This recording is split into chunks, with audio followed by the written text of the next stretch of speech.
ముగించుకుందామండి. అపోస్తలుల కార్యములు 11వ అధ్యాయము 19వ వచనం నుంచి చదువుతున్నాం.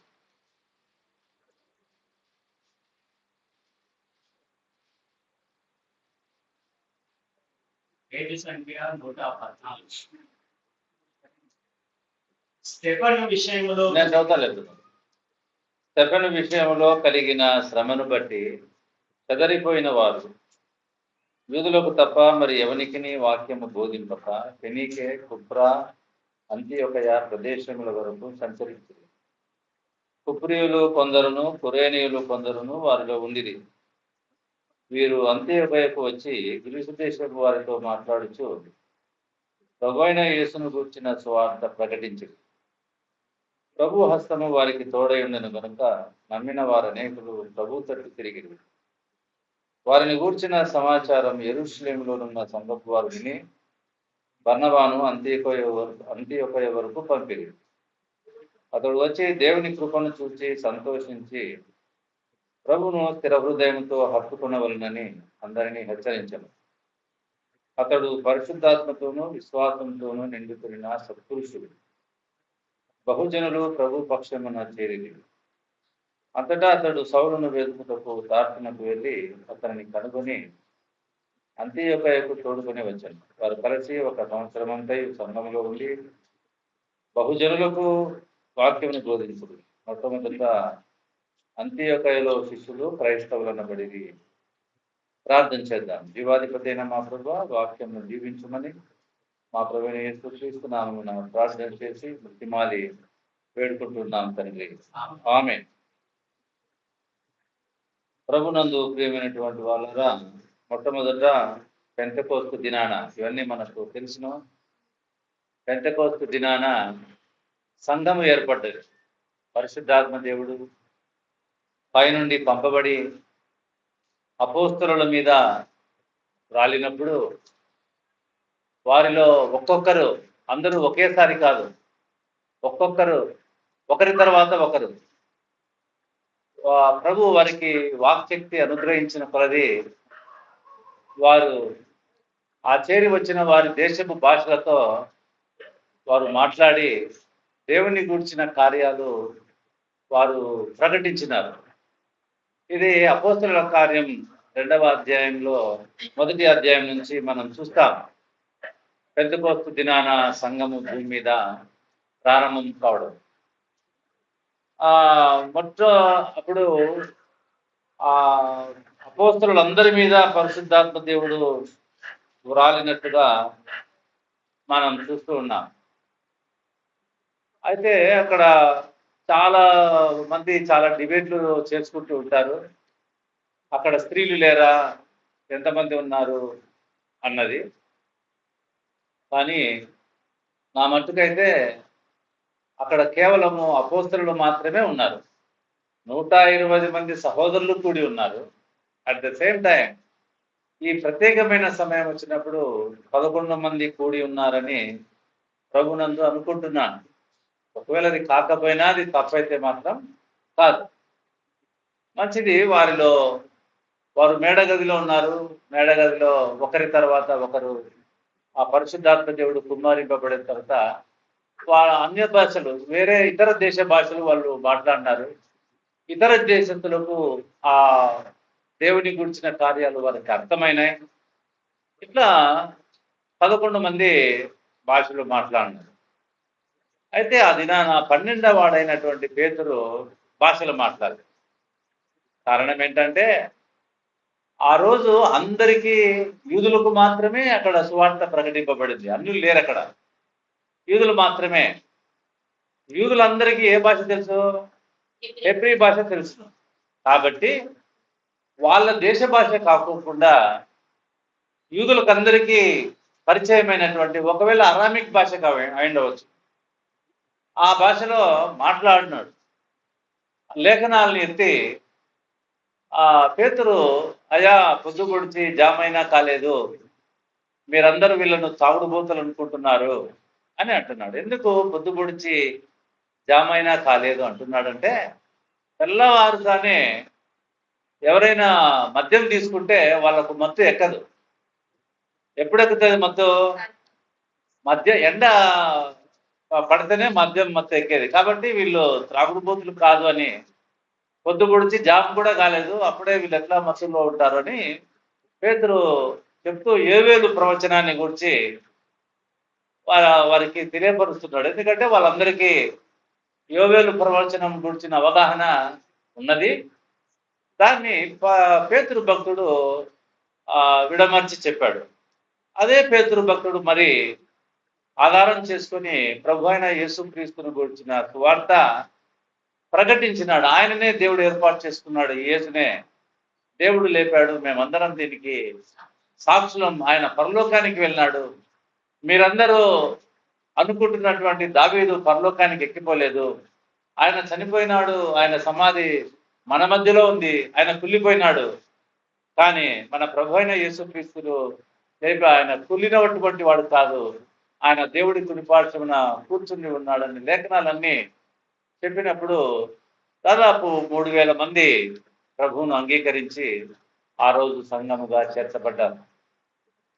తర్వాత ఒక కుంటివాణ్ణి బాగు చేసినప్పుడు పేతురు ఒక కుంటివాణ్ణి తేరి చూచి, ఎందుకు త్వరగానే ముగిస్తా, మీరేం కంగారు పడకండి, తేరి చూచినాడు. అంటే అర్థం ఎందుకు తేరి చూసినాడంటే సువార్త ఎంత సులభంగా ఎంత త్వరగా వెళ్ళాలా అన్నటువంటి ఆలోచన కలిగి ఆ ఊర్లో పోయి సత్యబాబు అంటే ఎవరు చెప్పరు, ఏదో కొద్ది మందికి తెలుసును. కుంటివాడంటే అందరికీ తెలుసు. కాబట్టి వాడికి జరిగినటువంటి మేలు త్వరగా అందరికీ తెలిసిపోతుంది అని వాడిని తేరి చూచినారు. స్వస్థత ఇతనికి జరిగితే అనేకులు ప్రభుని గురించి తెలుసుకుంటారని చెప్పేసి వాడు డబ్బు అడిగినప్పుడు, ధర్మం అడిగినప్పుడు మా దగ్గర లేదు, కానీ మాకు కలిగినది మీకు ఇస్తున్నామని ప్రభు అయిన యేసుక్రీస్తు నామమున వాళ్ళను ఆ వ్యక్తిని ఎంతసేపటికి లేచినాడు? ఆయన ఎంతసేపు లేచినాడు? ఇంకా బాగా రాయబడింది, ఇంకా బాగా రాయబడింది. తక్షణమే, అక్షణమే అంటున్నాడు, అక్షణమే, తక్షణమే. అవునా? తక్షణమే. ఎందుకు అంత తక్షణంగా జరిగింది అని అంటే పరిశుద్ధాత్మ దేవుడు సువార్త యొక్క శక్తిని కనుపరచడానికి ఆ కుంటి వారిని వాడి సువార్త యొక్క శక్తి ఏంటో తెలియపరుస్తున్నాడు. ఏం శక్తి అంటే ఆ కుంటివాడు తక్షణమే ఎట్లా బాగుపడ్డాడో మనం కూడా సువార్త వలన ఎప్పుడు బాగుపడతాం? తక్షణమే. కుంటివాడు బాగైనప్పుడు మళ్ళీ చనిపోతున్నాడు, కానీ సువార్త వలన సువార్తను అంగీకరించి నిలిచినటువంటి వాడు చనిపోయినా బ్రతుకుతాడు. బ్రతికి నా యందు విశ్వాసం ఉంచువాడు మరెన్నటికీ చనిపోడు. ఇది శక్తి, తక్షణమే.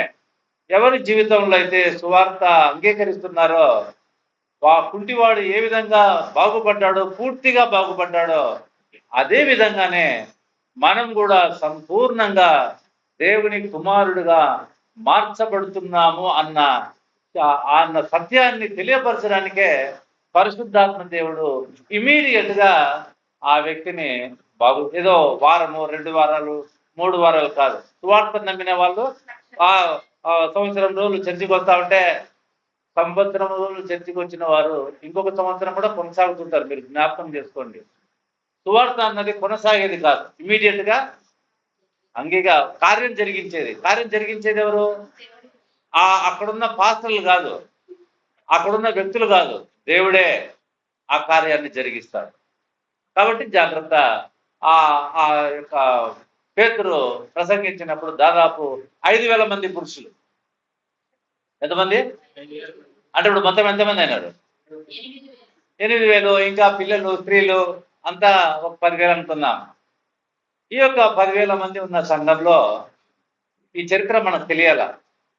రోజు వంటలు, అందరూ డబ్బులు వాళ్ళ ఆస్తులు అమ్ముకొని బర్నబా సూచన మేరకు అందరూ ఆస్తులన్నీ దేశ విదేశాల నుంచి వచ్చిన వాళ్ళు వాక్యాన్ని నేర్చుకోవడానికి అక్కడే ఉంటే రోజు వంటలు, వార్పులు, ప్రసంగాలు, ప్రారంభాలు, ముగింపులే ఉన్నాయి. చాలా ఆనందకరంగా ఉంది. ఆనందంలో కొన్ని ఇబ్బందులు కూడా తలెత్తుతున్నాయి. ఎందుకు తలెత్తుతున్నాయంటే ప్రభు ఏం చెప్పాడు? తాను తిరిగి లేచి ఆరోహణం అయ్యేటప్పుడు ఏం చెప్పాడు? మీకు అర్థమవుతుందా? మీరు సర్వలోకానికి వెళ్ళి వాళ్ళకి చెప్పబడిన ఆజ్ఞ ఏంటి? సర్వలోకానికి వెళ్ళాల. కానీ వాళ్ళు ఏం చేస్తున్నారంటే ఆడే స్టాండర్డ్ గారి బాగుంది, ఈ మీటింగ్స్ బాగున్నాయి, రోజు భోజనాలు ఉన్నాయి, అపోస్తలులు ప్రారంభం చేస్తారు, వాక్యం చెప్తారు, ముగిస్తారు, చాలా చక్కగా ఉంది. రొట్టె గురించి ఏందో ప్రార్థన చేయ ఎడతెగక ఉన్నారు, రోజు చాలా సంతోషంగా ఉంది, విజిటింగ్ కూడా ఉంది, అన్ని బాగున్నాయి. అయితే ఇక్కడ ఏం జరుగుతా ఉందంటే కొన్ని కార్యాలు జరుగుతున్నాయి. ఆ కార్యం ఏంటంటే చూడండి, కొంతమంది ఆ భోజనాలు పెట్టే దగ్గర కొంత ఇబ్బంది కలిగింది. విధవరాండ్రను చిన్న చూపు చూసినారని చెప్పేసి వాళ్ళు కంప్లైంట్ చేసినారు. ఎవరికి? అపోస్తలులు. వాళ్ళు ఏం చేసినారు? ఇదంతా మీకు తెలుసు కాబట్టి అంత మీరు నాకు అందిస్తేనే త్వరగా ముగించేది ఇది. వాళ్ళు ఏం చేసినారు అపోస్తలులు? సరే ప్రార్థన చేయవలసిన అపోస్తలులు ఏం చేశారు తెలుసుగా? మీలో మీరు పరిశుద్ధాత్మతో జ్ఞానంతో నిండుకున్న వాళ్ళని మీరు ఏర్పాటు చేసుకోండి. ఎవరు చెప్పినారు ఈ ఆలోచన? వాళ్ళు ఏం చేయాలా?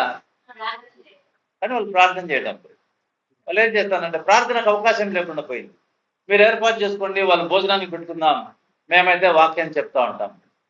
అవునా? ఏం లేకుండా పోయింది వాళ్ళలో? ప్రార్థన లేకుండా. తర్వాత అంతమంది ఉండడం వల్ల గలిబిలి జరిగిపోతాం. తర్వాత ఇంకోటి, ఇంతమంది ఉన్నారు కదా, మొట్టమొదట బర్నబా వచ్చినాడు. ఆయన ఆస్తి అమ్మి అపోస్తులు ఎక్కడ తెచ్చి పెడితే ఇంతమందికి భోజనాలు డబ్బు కావాలి కదా అని పొలాన్ని అమ్మి అపోస్తుల పాదాల దగ్గర పెడితే దాన్ని చూసిన అననీయ సఫీరాలు ఏం చేసినారు? అరే, ఆయనకు హెచ్చరిక పుత్రుడు అనే పేరు పెట్టినారు, మనకు కూడా ఒక మంచి సంఘంలో ఒక గౌరవం దక్కాలంటే మనం కూడా ఏదో ఒకటి అమ్మి, వాళ్ళు కూడా అమ్మేసినారు. అమ్మి ఆయన దగ్గరికి డబ్బు తెచ్చినారు. డబ్బు తెచ్చినప్పుడు పరిశుద్ధాత్మ దేవుడు పేతురుకు కనపరిచిన సత్యం, ఏమ్మా మీరు ఇంతకే అమ్మినా? ఏమయ్యా అననీయ, మీరు ఇంతకే అమ్మినారా? ఆయన ఏం చెప్తున్నాడు? అబద్ధం చెప్తాం. అననీయ ఏమైనాడు? ఎందుకు చనిపోయినాడు? కాదు, మనందరికి పాఠంగా ఉండడానికి చనిపోయినాడు. అంటే పరిశుద్ధాత్మ దేవుడు సంఘంలో సంచారం చేస్తూ ఉన్నాడు. ఆయన మనకు మాదిరి. అరే, ఆ అననీయనే చనిపోకపోయింటే ఈ రోజు వరకు మనం ఏం చేస్తాంటిమి? ఇట్లనే అందరూ, అవునా కదా? అననీయను ప్రభు పరిశుద్ధాత్మ దేవుడు ఒక ఉదాహరణ తీసుకున్నాడు. వాళ్ళు అంతకే అమ్మినారు. వాళ్ళు ఎంతైనా ఇవ్వచ్చును. ప్రభు అయ్యా మేము ఇంత అమ్మినాము, ఇంత ఇస్తున్నాం, తప్పేం కాదు. కానీ వాళ్ళు చేసిన తప్పేంటి? మనం కూడా చెప్పే సత్యంలోనే అబద్ధాన్ని కలుపుతున్నాం. సంఘంలో అదే నష్టం. అర్థం సత్యం ఉంటుంది, అర్థం అబద్ధం ఉంటుంది. భయం లేనితనం. వెంటనే ఆయన భార్య వచ్చింది. ఆయన భార్య ఏం చేసింది? ఆమె అట్లే చేసింది. ఆమె చనిపోయింది. సంఘానికి మున్ముందు సంఘంలో ఉంటున్న వారికి ఒక మాదిరి. అరే, పరిశుద్ధాత్మ దేవుడు, వాళ్ళకు తీర్పు అయిపోయింది, మనకు అయితే మనం ఇవ్వకపోయినా మనకేం కష్టం కలగటం లేదు, మనం చచ్చిపోవటం లేదు, మనం అబద్ధం చెప్తే మనకేం జరగటం లేదు. కారణం ఏంటి? వాళ్ళ తీర్పు అయిపోయింది, మన తీర్పు ఆడ ఉండబోతాంది. ఈ భయాన్ని ఎరిగి దేవుడు చూపించిన ఉదాహరణను బట్టి మనం కూడా ఇటువంటి వ్యవహారాలు సంఘాల్లో జరుగుతూ ఉన్నాయి. అయితే వాళ్ళు అవగాహన లేకుండా చాలా మటుకు ఏమైపోయిందంటే, అననీయ సఫీరాలు చనిపోతేనే పేతురు అపోస్తలులతో మాట్లాడడానికే ప్రజలు భయపడిపోతున్నారు. ఎందుకు? అమ్మో, వాళ్ళ దగ్గరికి పోతాము, ఏదో ఒకటి పొరపాటు అయితే మనం ఏమైపోతాం? చచ్చిపోతామని వాళ్ళు భయపడతారు. ఈ భయాన్ని తొలగించవలసిన వాళ్ళు ఎవరు? కానీ వాళ్ళు చేయటం లేదు ఆ పని. వాళ్ళు ఏమైందంటే, వాళ్ళు నీడ పడితే చాలు అనుకొని ఏం చేస్తున్నారంటే రోగులందరినీ నీడ కోసం ప్రాకులాడతారు. ఇది అపోస్తలులు చూసుకుంటూ ఉన్నారు, కానీ అంటే వాళ్ళకి ఇంకా ఆ క్రమాలు తెలియకుండా పోయినాయి. ఇట్లా జరుగుతున్నప్పుడు ప్రభువు స్టెఫెన్ను వాడుతున్నాడు. స్టెఫెన్ను చంపింది ఎవరు?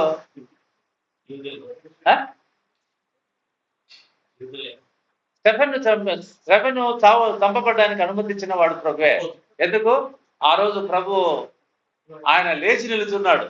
కుడి పార్శ్వమున కూర్చున్నటువంటి ప్రభువు ఆయన ఏం చేస్తున్నాడు? నేను ప్రభువును చూస్తున్నాను అంటున్నాడు కదా. అంటే ఎవరు అనుమతించింది?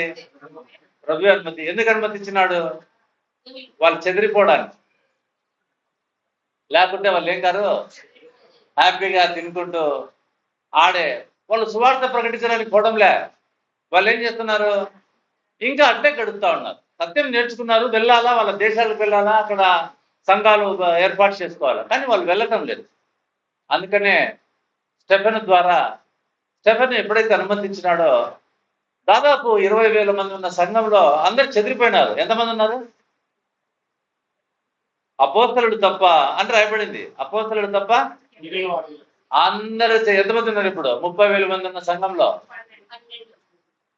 అంతేనా? అంతే కదా. అందరు చెదిరిపోయినారు, భయపడిపోయినారు. ఎవరు అనుమతించా అంటే దీని అర్థం ఏమిటంటే పరిశుద్ధాత్మ దేవుడు స్థానిక సంఘాలు ఏర్పాటు చేయాలని ఆయన ఉద్దేశం. ఏదో అందరూ 1,000 మంది ఒక చోట ఉండడం మన కళ్ళకు చూడడానికి బాగుంటది, కానీ లావణ్య మందిరానికి వచ్చిందే, సుజాతమ్మ ఉందే, ఆమె వాక్యం వింటాందే, ఆయన వాక్యం వింటం లేదా, ఎంతమందికి తెలుస్తుంది? ఇది ప్రభు యొక్క ఉద్దేశం.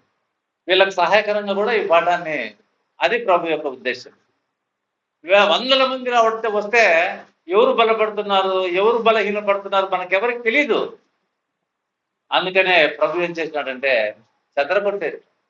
సువార్త అంతటా ప్రసరింపబడాలని ఆ చెదరగొట్టేది. చూడండి, చిన్న చిన్న సంఘాల్లో ఆత్మీయంగా వాళ్ళు బలపడ్డారు. పెద్ద పెద్ద గుంపులు ఉన్న సంఘాల్లో ఎవరికి సత్యం తెలియని సంఘాలు చాలా మటుకు మీరు చూస్తారు. వాళ్ళకు ప్రభు ఎందుకు చనిపోయినాడో తెలియదు, వాళ్ళు ఎందుకు బాప్తిస్మం తీసుకున్నారో కూడా వాళ్ళకు తెలియదు. వాళ్ళు ఎందుకు పోతున్నారు అంత గుంపులకి?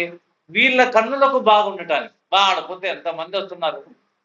ఇంకా కొన్ని సంఘాలు ఎట్లా ఉన్నాయంటే మత సంబంధంగా ఆడికంతా పెద్ద పెద్దోళ్ళు పోతా ఉన్నారు, మంచి ఉద్యోగస్తులు, మనకి ఇన్ఫ్లుయెన్స్ దొరుకుతుంది. ఆడిపోతే వాళ్ళు ఏం చేస్తారు? ఇంకా వచ్చిన వాళ్ళకు ఇన్ఫ్లుయెన్స్ హెల్ప్ చేస్తూ ఉంటారు. అంటే వాళ్ళు ఎవరి మీద ఆధారపడడం మానేస్తారు? ఎవరి మీద ఆధారపడతారు? ఇట్లా వెళ్ళేటువంటి వారుగా ఉన్నారు. రెండవది, కొందరు క్యాడర్ ఆధారం చేసుకుని పోయే వాళ్ళు ఉన్నారు. ఆడ డాక్టర్ ఉన్నాడా, నాకు కూడా ఆడ స్థానం బాగుంటుంది. ఆ సంఘంలో అందరు బేల్లారులే ఉంటారు. ఆడపోతే దీనికి కష్టం అని రాని వాళ్ళు కూడా అట్లా కూడా ప్రియమైనటువంటి వాళ్ళరా. వీటన్నిటికీ ఇదిగో ఇది సమాధానం. వాళ్ళు చెదరిపోయినారు. చెదరగొట్టిన వాడెవరు? ప్రభు. చూడడానికి వాళ్ళు ఏదో చంపితే వీళ్ళు పోయినట్లు ఉంది. మన వెనక ప్రభువు మనల్ని బలపడుతున్నాడు. ఇప్పుడు మనం పాఠానికి వద్దాం. వాళ్ళందరూ చెదిరిపోయినారు. చెదిరిపోయి పాఠానికి వద్దాం. చూడండి, 19వ వచనం, 11వ అధ్యాయం 19వ వచనం. స్టెఫెను విషయంలో కలిగిన శ్రమను బట్టి చెదిరిపోయిన వారు యూదులకు తప్ప మరి ఎవరికి వాక్యము వినేకి కుప్ర అంతియోకియా ప్రదేశంలో వరకు సంచరించారు. కుప్రియులు కొందరు, కురేనియులు కొందరు వారిలో ఉంది. చాలు. ఈ చెదిరిపోయినారు ఏం చేశారంటే, చెదిరిపోయిన వాళ్ళు వేరే వేరే ప్రాంతాలకు వెళ్ళిపోయి అక్కడ ఇల్లు తీసుకొని అక్కడ ఉన్నారు. వీళ్ళు ఎందుకు చెదిరిపోయినారు? ప్రాణానికి భయపడిపోయినారు. సువార్త ఇప్పుడు ఆడే ఉండొచ్చు కదా. వాయమ్మ మమ్మల్ని ఎప్పుడు చంపేస్తారో పోయినారు. వాళ్ళు పోయినా ప్రభు విడిచిపెట్టలేదు. ఎందుకంటే వాక్యము సజీవమైంది. వాళ్ళు విన్న వాక్యము, వాళ్ళు విన్న సువార్త వారిలో ఊరికనే ఉండనియదు. వాళ్ళేమో ప్రాణభయంతోనే ఇప్పుడు చెప్పినాడే పీటర్, మేమేమిడ ఉద్యోగం కోసం మేము ఇక్కడికి వచ్చినాము, కానీ మాకు ఏదో ఒక ఉద్దేశంతో వాళ్ళ బలహీనతతో వాళ్ళు వచ్చి ఉంటారు. ఇప్పుడు వాళ్ళ బలహీనతతో వాళ్ళు పోతూ ఉంటారు. మీరు వచ్చినా విడిచిపెట్టాడు. కారణం ఏంటి? ఆ సువార్త సత్యంలో ఉన్న శక్తి. మనం అక్కడ పోయి ఆడ సరిగా పని చేయలేదనుకో, మీరు నిద్ర కూడా పోలేరు. ఎందుకు? ఆయన మనలను ఇదే మీరు ఇట్లనా, ఇందుక ఇది సాలిక శిక్ష మనకు. కాబట్టి ప్రభునందు ప్రియులారా, చెదిరిపోయిన వారు ప్రాణభయంతో పోయినారు. పోనీ వీళ్ళు బతికేకే పోతున్నారు అనుకుందాం. వాడు ఎక్కడికి ఆ బెంగళూరుకు. కానీ అక్కడ ప్రభు ఏం చేస్తాడు, తన చిత్తానుసారంగా వాళ్ళను తప్పకుండా వాడుకుంటాడు. ఇది సువార్త సత్యంలో ఉన్న గొప్ప శక్తి. సరే, వాళ్ళు వెళ్ళిపోయినారు, ఆడాడ ఇల్లు తీసుకున్నారు, పెనికే, కుప్రా, అంత్యోకయ ఈ ప్రాంతాలకు వెళ్ళినారు. వీళ్ళు యెరూషలేములో ఉండింటే ఈ ప్రాంతాలకు ఎప్పుడంటే సువార్త అందేది? చెప్పండి. దేవుడు మీరు పోండి అంటే వీళ్ళు పోయేవాళ్ళ? ఎందుకు? ఆడ హ్యాపీగా ఉంది వాళ్ళకి. చెదరగొట్టడం బట్టి చెదిరిపోవడం కూడా ఒక ఆశీర్వాదమే. ఇప్పుడు వాళ్ళ మామను కూడా ప్రభు బలపరచడానికి ఇది కూడా ఒక ప్రణాళిక ఉండవచ్చు. అర్థమవుతుందా అండి? కాబట్టి ప్రభు మీ తల వెంట్రుకలు లెక్కించిన అని చెప్పినటువంటి దేవుడు మనము చేసుకునేటువంటి ప్రతి చిన్న పనిలో ఆయన ప్రణాళిక ఉంది. మనమేమంటే మనం చేసుకుంటున్నాం అనుకుంటున్నాం, కానీ అందులో ప్రణాళిక ఉంటుంది. కాబట్టి ప్రభు మనలను చేయగలడు. వాళ్ళు వెళ్ళిపోయినారు. వెళ్ళిపోయి వాళ్ళు కూడా పక్షపాతంతో ఏం చేసినారు తెలుసునా? యూదులకు మాత్రమే చెప్పినారు. వాళ్ళు యూదులకు మాత్రమే, ఇంకెవరికి చెప్పలే, అన్యులకు చెప్పలే. అయితే కుప్రీలు, కురేనీలు వాళ్ళ పేర్లేం రాయబడలే. ఈ చెదిరిపోవడం ద్వారా తెలిసిన సత్యం ఏమిటంటే, ఇంతవరకు యెరూషలేములో అపోస్తలుడు ప్రారంభం చేయాలా, అపోస్తలుడు వాక్యం చెప్పాలా, అపోస్తలుడు ముగించాలా. ఇంకా ఎవ్వరూ కార్యం చేసేయడానికి వీల్లేదు. మనం ఏమిటంటే తినడం, త్రాగడం, పట్టడం, అంతే మంది. ఇప్పుడు వీళ్ళు అంతే. ఇప్పుడు మనకు అర్థమైన సత్యం ఏమిటంటే, సువార్త చెప్పడానికి any one can preach gospel. ఎవరు చెప్తారు? ఇది ప్రభువే. దీనికి పర్టికులర్ గా ఏమి డ్రెస్, పర్టికులర్ గా ఏమి అవసరమో లేదు. నెక్స్ట్, ప్రత్యేకంగా ఒక శిలువ పట్టబడిన చర్చి అవసరము. ఎక్కడ మనం సంఘంగా కూడుకోవచ్చును? ఇళ్లలోనే మనకు అటువంటి ప్రత్యేకమైన బిల్డింగ్ ఏం అవసరం లేదు. ఎవరు చెప్పినారు? ప్రభువే చెప్పినాడు. అంతమంది ఉండాల్సిన అవసరం లేదు. చూడండి, గొప్ప ఆశ్చర్యము, అపోస్తలులు సూచక్రియలు అద్భుతాలు చేసినారు. ఈ కురేనియా, ఈ కుప్రీలు వీళ్ళు ఏమైనా చేశారా? వీళ్ళు కేవలం ఏం చెప్పినారు? ఏది శక్తి? అద్భుతాలు, ఆశ్చర్యకార్యాలు కాదు. ఇదిగో వీళ్ళు కట్టిన సంఘాలు చిన్నగా కనబడుతున్న ప్రపంచం అంతటా బలపరచబడ్డాయి. ఇప్పుడు ఏది పెద్ద సంఘం? ఏది పెద్ద సంఘం? ఏది? ఈ చిన్న సంఘం. మీ ఇంట్లో సంఘం, మా ఇంట్లో సంఘం, ఆమె ఇంట్లో సంఘం. మీకు అర్థమవుతుంది అనుకుంటాను. ఇది బేసిక్. ఈ నాలెడ్జ్ మనందరికీ ఉండాలా. చాలా మందికి పెద్ద సంఘాలన్న ఒక గొప్ప అభిప్రాయం ఉంది. సరే, పాస్టరు కాదు, సువార్త నమ్మిన వాళ్ళు సువార్త చెప్పొచ్చు అనేది మనకు అర్థమైంది. రెండవది, చర్చికి ప్రత్యేకంగా ఒక బిల్డింగ్ ఉండాలన్నది ఏం లేదు. మనం ఎక్కడైనా ఆరాధన చేసుకోవచ్చు అన్నది కూడా మనకు అర్థమైంది. మూడవది చూడండి, అక్కడ వాళ్ళు ఏం చేసినారో చూద్దాం, త్వరగా ముగిచేద్దాం. 20వ వచనం.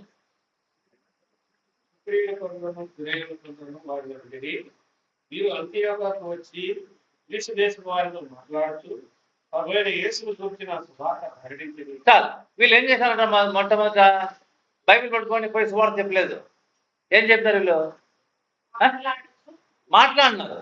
అంటే ఏమి? చూడండి, ఆడ కొత్త ప్రాంతానికి పోయినారు వాళ్ళు. ఎక్కడి నుంచి వచ్చినారమ్మా మీరని ఇరుగు పొరుగు అడుగుతారు. వాళ్ళు ఏం చేయాలంటే చెప్తారు, ఇదిగో మేము ఇట్లా చెదిరిపోయినాము, మా సేవకుడిని చంపేశారు, మేము ఇట్లా వచ్చేసినాము.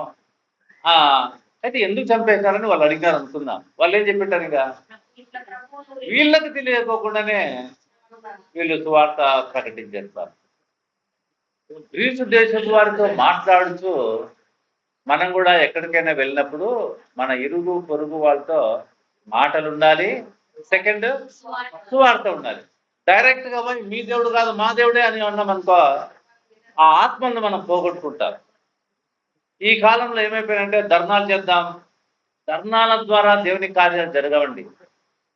పరిశుద్ధాత్మ ద్వారానే ఆయన కార్యాలు. ఆయన అనుమతించినప్పుడు స్టెఫెను చంపబడ్డానికి అనుమతించబడ్డాడు.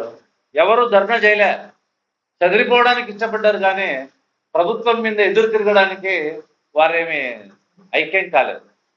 ప్రియ సోదరుడా, ఇవన్నీ ప్రభుకు తెలియకుండా జరుగుతున్నాయా? అన్ని తెలిసే కాబట్టి ప్రభుకు స్తోత్రం చెల్లిద్దాం. మన మట్టుకు మనం జాగ్రత్తగా ఉందాం. వాళ్ళు సువార్తను ప్రకటించినారు.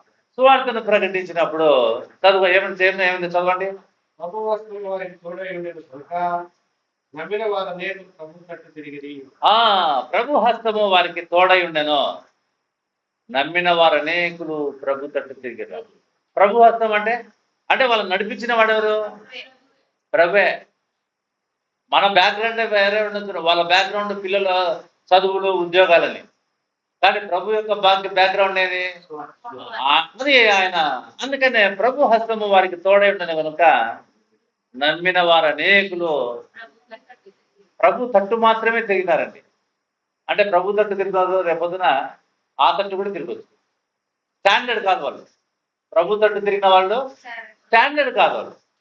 ఊరికే ప్రభు తట్టు ఉన్నారు, కొత్తగా సువార్త విన్నారు. అయితే ఇంకొక సత్యం, ఇప్పుడు మన ఇంటికి దేవుడు ఎంతమందిని చేర్పిస్తా ఉన్నాడు?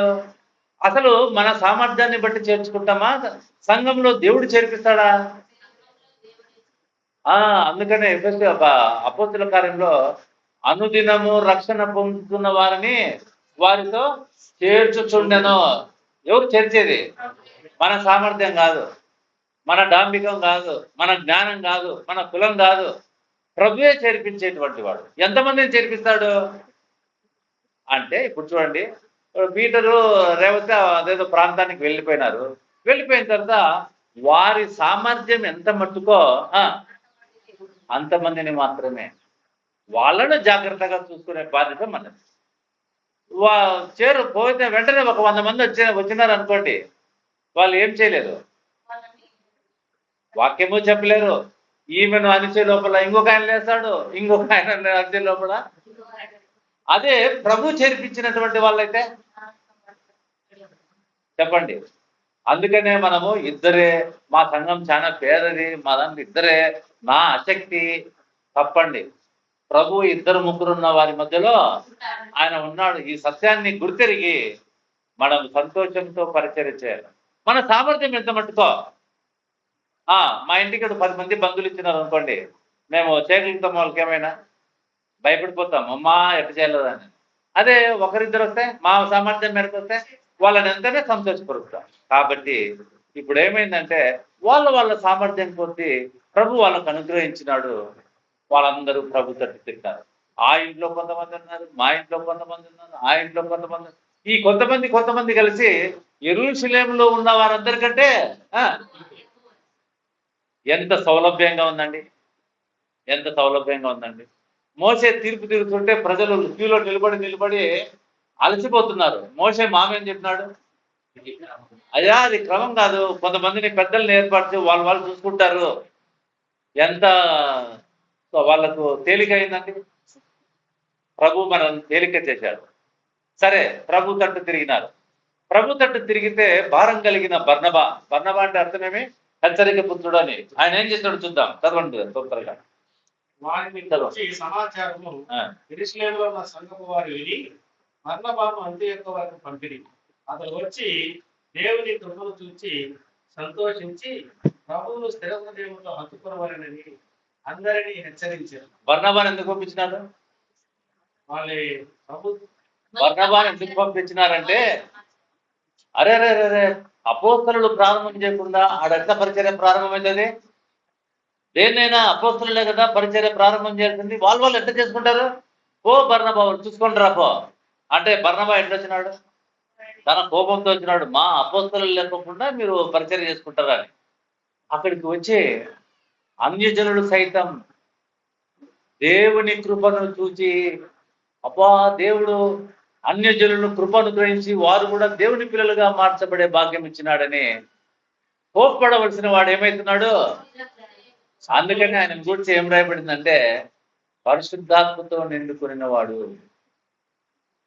ఆయన గురించి ఏం రాయబడింది? ఆ పరిశుద్ధాత్మతో నిండుకుని ఉంటే కోప్పడవలసిన మనం సంతోషపడతాం. ఇప్పుడు ఆయన ఆ ప్రాంతానికి పోయి నేను ప్రత్యేకంగా సేవ చేస్తాం, ప్రభు పిల్లలందరూ సంతోషపడాలి. కోప్పడుతున్నామంటే, ఇప్పుడు మమ్మల్ని విడిచిపెట్టిపోతున్నాడు, మాకు యాక్చువల్గా ఏం రావాలా? మాకింత వెళ్ళిపోండి, ఎట్లా ఎట్లా చేసి నేను డ్రాగింగ్ చేద్దాం కాదు. అందరూ ఇక్కడే ఉంటే పరిచయం ఎట్లా కొనసాగుతుంది? ఆయన ఏర్పాటు చేస్తున్నటువంటి వారు వెళ్ళాల. కోప్పడవలసినటువంటి బర్నబా వచ్చి దేవుని కృపను చూచి, చదవండి ఆ మాట. సంతోషించి ఆ, అతడు వచ్చి దేవుని కృపను చూచి సంతోషించి ప్రభువును స్థిర హృదయంతో హత్తుకునవలెనని అందరినీ హెచ్చరించెను. అంటే వాళ్ళల్లో ఏం లేదు, స్థిర హృదయం లేదు. ప్రభు తట్టు తిరిగి ఉన్నారు కానీ ఇంకా స్థిర హృదయం లేదు. హెచ్చరించినాడండి. హెచ్చరిక ఎట్లుంటది? భయంతో కూడి ఉంటుంది. ఆ రైల్వే ట్రాక్ దగ్గర, లెవెల్ క్రాసింగ్ దగ్గర ఏముంటది? హెచ్చరిక. మీరు చూడకోకుండా దాటితే మీ ప్రాణాలు పోవచ్చును. హెచ్చరిక. అప్పుడు బైబిల్ గ్రంథం లేదు కదా. హెచ్చరిక నోటుతోనే హెచ్చరిక చేసినా అండి. అయా మీరు నమ్ముకున్న అంగీకరించిన సువార్త సత్యమైంది, హెచ్చరిక చేశాడు. ఓ ఇంకా మనం లోకంలో పాపంలో జీవించడానికి వీల్లేదు, హెచ్చరిక చేశాడు. వాళ్ళందరూ ఏమైనారంట? అతడు పరిశుద్ధాత్మతోను విశ్వాసముతో నిండిపోయిన సంతోషుడు బహుజనులు ప్రభు పక్షమున చేరి. ఏం జరిగిందంట? ఇంతవరకు ప్రభుత్వం. ఇప్పుడేమైనారు? సంఘంలో సువార్త ఉండాలి, హెచ్చరిక ఉండాలి. అమ్మో ఈమెనేమన్నంటే ఈమె వెళ్ళిపోతుంది అనుకుంటే అది సంఘమే కాదు. హెచ్చరిక లేని సంఘం సంఘంగా పిలువబడదండి. హెచ్చరిక చేశాడు. ఇంకోటి తెలుసిన, ఈయన యెరూషలేముకు వర్తమానం పంపాల, కానీ యెరూషలేంతోనే పెద్ద లింక్ లేకుండా ఉన్నట్టుగా మనకు కనపడతాం. దేవుని కృపను చూచి సంతోషించినాడు. అందుకనే ఆయన గురించి అతడు పరిశుద్ధాత్మతోనూ విశ్వాసముతోనూ నిండుకున్న సత్పురుషుడు. ఎవరి కోసము పనిచేసేవాడు కాదు, ప్రభు పక్షంగా పనిచేసేటువంటి వాడు. సత్యభావన కోసం పనిచేసేటువంటి వాడు కాదు, సత్యభావన చెప్తేనే అడిగి పోయేవాడు కాదు. ఎవరి కోసం చేసేవాడు? ప్రభు. అది ఆ బిరుదు మనం కూడా పొందాల. అందుకని వాళ్ళు ఏం చేసినారంటే ప్రభు కోసం చేసినాడు కాబట్టి వాళ్ళు ఎక్కడ చేరినారు? వాళ్ళు పక్షంగా చేరినారు. ప్రియ సోదరుడా, ప్రియ సోదరి, అంత్యకొయ సంఘంలో ఉన్నటువంటి దేవుని కృపను చూద్దాం. తర్వాత అంతగా అతడు సౌలును వెతుకుతూ తార్సులకు వెళ్ళి అతడిని కనుగొని అంత్యొకకు తోడుకొని వచ్చాడు. వారు కలిసి ఒక సంవత్సరం అంతా శ్రమలో ఉండి బహుజనులకు వాక్యము. చాలు. ఇప్పుడు చూడండి, ఆయన ఏం చేశాడు? ఇంకా ఆయన ఆయన విశ్వాస పరిమాణం ఎంతో గ్రహించినాడు. గ్రహించి ఎక్కడికి పోవాలి యాక్చువల్గా ఆయన? మరి ఎక్కడికి పోతున్నాడు? తార్సుకు పోతున్నాడు. ఏం గ్రహించినాడు ఆయన? ఇటువంటి వాళ్లకు పౌలు ఉంటే మంచిది. సౌలును వెదకడానికి తార్సునకు వెళ్ళి ఆయనను ఎంత కష్టపడ్డాడో, ఎన్ని రోజులు జరిగిందో మనకు తెల్లు. ఆయనను తీసుకుని వచ్చినాడు. చూడండి, నేను ఈ సంఘంలో ఉంటే అన్నిట్లో నేనే గొప్పగా ఉండాలా. నాతో సమానంగా ఎవరు ఎదగడానికి వీల్లేదు. ఇక్కడ బర్నబా ఏం చేస్తున్నాడు? సౌలు పిలుచుకోవాలంటే ఆయన ఆ సంఘంలో ఆధిపత్యం కోరుకున్నవాడు కాదు. ఏం కోరుకున్నవాడు? సంఘంలో క్షేమం కోరుకున్నటువంటి వాడు. అందుకనే వేరే వాళ్ళైతే తోలుకొచ్చుకునే వాళ్ళ, అమ్మో ఈయన వస్తే సంఘం ఎవరిదైతుంది? ఆయన అవుతుంది, అందరూ ఆయన పక్కన తిరుగుతారు, మనకు ఎందుకులే పెరిగిలాగా అనుకోవచ్చు కదా. ఆయన సౌలును తీసుకుని వచ్చి సంవత్సరం అంతా సంఘంలో ఉండి వాక్యాన్ని బోధించి. ఇప్పుడు రాయబడుతుంది సంఘము అని. సంఘం అంటే ఎవరు? సువార్తను నమ్మిన వాళ్ళు, ప్రభు పక్షాన చేరినటువంటి వాళ్ళే, హెచ్చరిక పొందే వాళ్ళే సంఘస్థులు. ఇప్పుడేం రాయబడింది? సంవత్సరం అంతా సంఘంలో ఉండి వారు నమ్మి బాప్తిస్మం తీసుకొని ఆరాధన చేస్తూ సంఘంలో ఉన్నారు. సంఘంలో ఉండి ఏం చేసినారు వాళ్ళు? ఇప్పుడేం చెప్పినారు? వాక్యమును బోధించిరి. ఇద్దరు కలిసి ఎంత తోడ్పాటు! అయ్యా మనం కూడా ప్రభు పిల్లలు, మనకు సహకారులను మనం తీసుకుని వచ్చి దేవుని వాక్యాన్ని ఏదో ఆశించి భక్తులను పిలవడం కాదు. అర్థమైనా? ఏదో గొప్పతనాన్ని చూపించుకోవడానికి భక్తులను పిలవడం కాదు. ఏదో మా సంఘస్థులందరికీ ఒక ఏం దాన్ని ఏమంటారు రిక్రియేషన్ చేద్దాం బాగుంటది, అటువంటిది కాదు. సంఘ స్థితిని బట్టి ఈ సంఘస్థులకు ఎవరు సరిపోతారని బర్నబా గ్రహించగలిగినాడు, మేలు పొందగలిగినాడు. మొట్టమొదట అంత్యొకయలో ఉన్న శిష్యులు ఏమన్నారంట? ఎందుకు క్రైస్తవులు అన్నారు అంటే ఇంతవరకు వాళ్ళందరినీ యూదులు అనేవాళ్ళు, యూదా క్రైస్తవులు అనేవాళ్ళు. ఇప్పుడు ఆడ ఎవరెవరు ఉన్నారు? యూదులు ఉన్నారు, అన్యులు ఉన్నారు, గ్రీసు దేశం వాళ్ళు. ఇప్పుడు వాళ్ళు ఏమని పిలవాలా? అందరు కమ్మోళ్ళు ఉంటే మనం ఏమంటాం? కమ్మోళ్ళ. అందరు రెడ్లు ఉంటే మనం ఏమంటాం? అందరు బల్జోళ్ళు ఉంటే మనం ఏమంటాం? ఇప్పుడు ఆడ ఏమనేకి లేదు, ఆడ అందరూ ఉన్నారు, బల్జోళ్ళు ఉన్నారు, కమ్మోళ్ళు ఉన్నారు, రెడ్లు ఏమని పిలవాలా? అయితే వాటిని బట్టి కాకుండా వాళ్ళు నడిచే తీరును బట్టి, వాక్యాన్ని అనుసరించి వాళ్ళు ఏం వింటున్నారో ఆ వాక్యానుసారంగా నడుస్తున్నారు కాబట్టి, ఓహో వీళ్ళు క్రీస్తును అనుసరించే వాళ్ళు, అందుకనే మొట్టమొదట వారు క్రైస్తవులు అనబడింది. ఎంత మహిమకరమైన మాట! ప్రియ సోదరుడా, ప్రియ సోదరి, మనం కూడా క్రైస్తవులు అనబడాలి. మనం పిలుచుకోవడం కాదు, క్రైస్తవులను. ఇప్పుడు అంతా యూట్యూబ్లలో మనం చూస్తాం కదా, ఎస్సీ హోదా ఎందుకు రాదు? అయా సర్వశక్తిని, శక్తి గల ప్రభుపై విశ్వాసం ఉంచి ఉన్నాం. ఆయన రొట్టెతో కాదు వాక్యంతో జీవింపగా చేయగలిగినటువంటి శక్తి కలిగినటువంటి వాడు. ఇంకా మనం అంటే వాళ్ళు ఏ శక్తిని ఎక్కువగా ఒప్పుకుంటున్నారు? అమ్మో మాకు ఎస్సీ లేకపోతే దేవుడు లేకైనా బతుకుతాం, కానీ ఏం లేకపోతే బతుకాం. ఇంకా మనమే వెళ్ళి అయ్యా మేము ప్రభుని నమ్ముకున్నాం, ఇదిగో మాకు అటువంటిది వద్దు, మమ్మల్ని పోషించేటువంటి వాడు ప్రభువే, ఇది ప్రభు పక్షంగా ఉండడం అంటూ. మేము ఎస్సీలుగా ఉంటాం, చర్చిలకు వెళ్తాం. ఒకవేళ ప్రభుత్వమే ఎస్సీలుగా హోదా ఇస్తే తప్పేం కాదు, అది వాళ్ళు వద్దంటున్న దాన్ని మనం ఏం చేస్తున్నాం? అందుకనే వాళ్ళు సంఘంలో స్పష్టంగా జీవించలేకపోతున్నారు, ప్రభు కొరకు నిలవలేకపోతున్నారు. ప్రభు వాడుకోవాలనుకున్నా వాడుగా అనుమతించలేక వాళ్ళు వెనక్కిపోతున్నారు. ప్రియ సోదరుడా, ప్రియ సోదరి, మన క్రైస్తవ జీవితం, స్టెఫెను ప్రాణం అర్పించడానికి సిద్ధపడ్డాడు. ఎవరిని బట్టి? నా ప్రభు నా కొరకు ప్రాణం అర్పించి ఉండగా ఈ లోకం నాకు అక్కర్లేదని ఆయన రాళ్లతో కొట్టి చంపబడ్డాడు. అపోస్తులందరూ చంపబడ్డారు. మనం కూడా ఈ లోకంలో బాప్తిస్మం ద్వారా చనిపోయినామని సాక్ష్యం చెప్పి ఇంకా లోకంలో బ్రతకాలని మనం ఎందుకు ఆశిస్తున్నాం? లోకంలో బ్రతకడం అంటే ఏమి? నాకు ఎస్సీ కావాలా, నా కులం నాకు కావాలా, ఇదంతా బ్రతకడం కోసమే కదా. మనం చనిపోయిన తర్వాత చనిపోయిన బాడీకి ఏముండదు, మరి మనకి ఇంకా ఏముంది అంటే అర్థమేమి? బాప్తిస్మం అబద్ధం.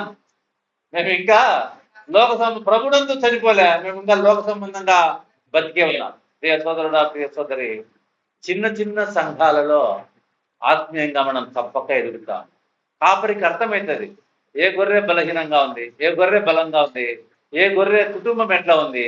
వాళ్ళందరి కోసం కాపరి సులభంగా ప్రార్థన చేయగలరు. కాబట్టి అటువంటి కృప మనకును మరి బెంగళూరుకు వెళ్తున్నటువంటి పీటర్ కుటుంబానికి అనుగ్రహించి ఈ వాక్యం ద్వారానే వాళ్ళు చివరి వరకు జ్ఞాపకం పెట్టుకొని ఆ విధంగా పనిచేయాలని సంఘపక్షంగా వారిని సంఘాన్ని కోరుకుంటున్నాం. దేవుడి మాట మన కొరకు దీవించుకుంటాం. ప్రార్థన చేస్తున్నాం.